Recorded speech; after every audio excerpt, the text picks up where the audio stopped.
ازيكم عاملين ايه؟ يا رب تكونوا بخير. ده فليب، نملة ذكية جدا. كان نفسه يسهل الحياة على مستعمرته، بس مفيش حد بيحبه علشان النملة ما بيحبش التغيير، وفليب دايما كان بيخرب الدنيا. وكان في مجموعة جراد بلطجية بياخدوا اتاوة من النمل كل صيف، مجموعة كبيرة جدا من الأكل. بس الصيف ده فليب خرب الدنيا ووقع الأكل كله في المية. ولما جه الجراد ما لقاش الأكل وبدأوا يهجموا على النمل، وقالوا لهم لو ما جمعتوش الأكل قبل لما آخر ورقة شجر تقع هنقضي عليكم. وبدأ النمل يجمع الأكل تاني. وفليب بعد اللي عمله المستعمرة كانت عايزة تتخلص منه، فبعتوه في مهمة إنه يلاقي حشرات مقاتلة علشان تساعد النمل وتقضي على الجراد.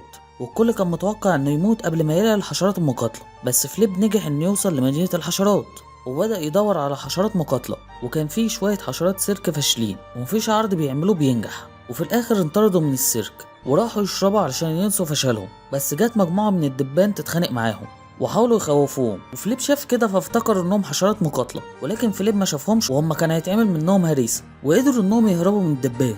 ولما فليب قال لهم ان عاوزهم يساعدوه وان عنده اكل ليهم، لما صدقوا سمعوا كده وراحوا بسرعه لمستعمرته. وهم في الطريق قال لهم فليب عن مهمه، بس هم تجاهلوه. ولما وصلوا النمل ما كانش مصدق انه فليب رجع تاني، واحتفلوا بفليب والحشرات المقاتله. وهم يا عيني ما يعرفوش انهم حشرات سيرك، وعملوا لهم حفله. وحشرات السيرك لما لقوا انها فيها موت حاولوا يفهموا فليب انهم حشرات سيرك وكانوا عاوزين يمشوا، بس فليب قال لهم لو هتمشوا خلصوا عليا الاول، يا عيني صعبان عليا.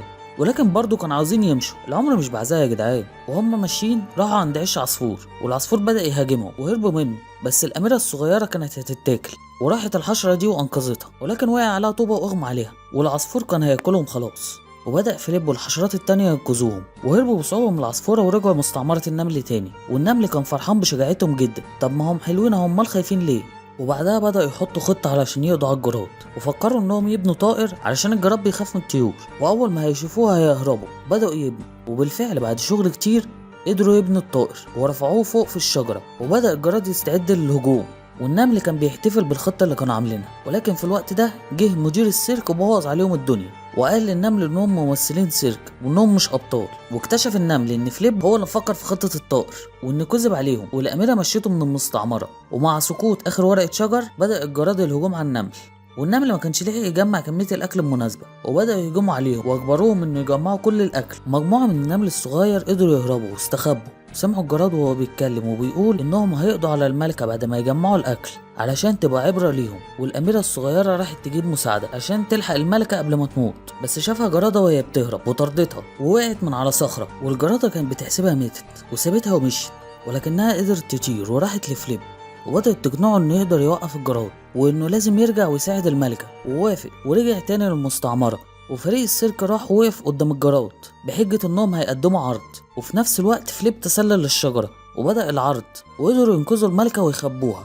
وفي نفس الوقت فليب بدأ خطته وبدأ يتحكم في العصفورة وخوف الجراد، والخطة كانت هتنجح لولا البرغوث الغبي ده اتدخل وبوظ الخطة كلها وولع في العصفورة. واكتشف زعيم الجراد انهم ضحكوا عليه، ورجع مسك الأميرة الصغيرة وسألهم مين صاحب الخطة دي. وفليب بكل شجاعة قال له أنا، وخد حتة علقة ولكنه ما استسلمش. وقف قدام زعيم الجراد وبدأ يشجع في النمل لغاية لما اتحدوا وقفوا ضد الجراد وخلوهم يهربوا ويسيبوا زعيمهم، وكانوا خلاص هيخلصوا عليه. ولكن المطر بدأ ينزل والنمل خاف وجري ناحية الجحر عشان يستخبى. واستغل زعيم الجراد الفرصة وخطف فليب وطار وطردته الحشرات، ولكن ما قدروش عليه وما عرفوش ينقذوا فليب. ولكن في الوقت المناسب انقذته الاميره، وفليب قال لها تروح ناحيه عش العصفوره. وبدا فليب يستدرج زعيم الجراد للعصفوره، والزعيم كان فاكر العصفوره في شنك زي الاولى، ولكن العصفوره خلصت عليه واكلته لعيالها. ومن ساعتها والمستعمره كلها شغاله باختراعات فليب، وبقى بطل مستعمره النمل. لازم تعرف مهما كان حجمك صغير او ضعيف، لو اتعاونتوا هتبقى اقوى من اي حد، والذكاء دايما بيغلب العضلات. وبكده ينتهي فيلم النهارده. ما تنسوش اللايك والاشتراك في القناه وشير كتير. مع السلامة.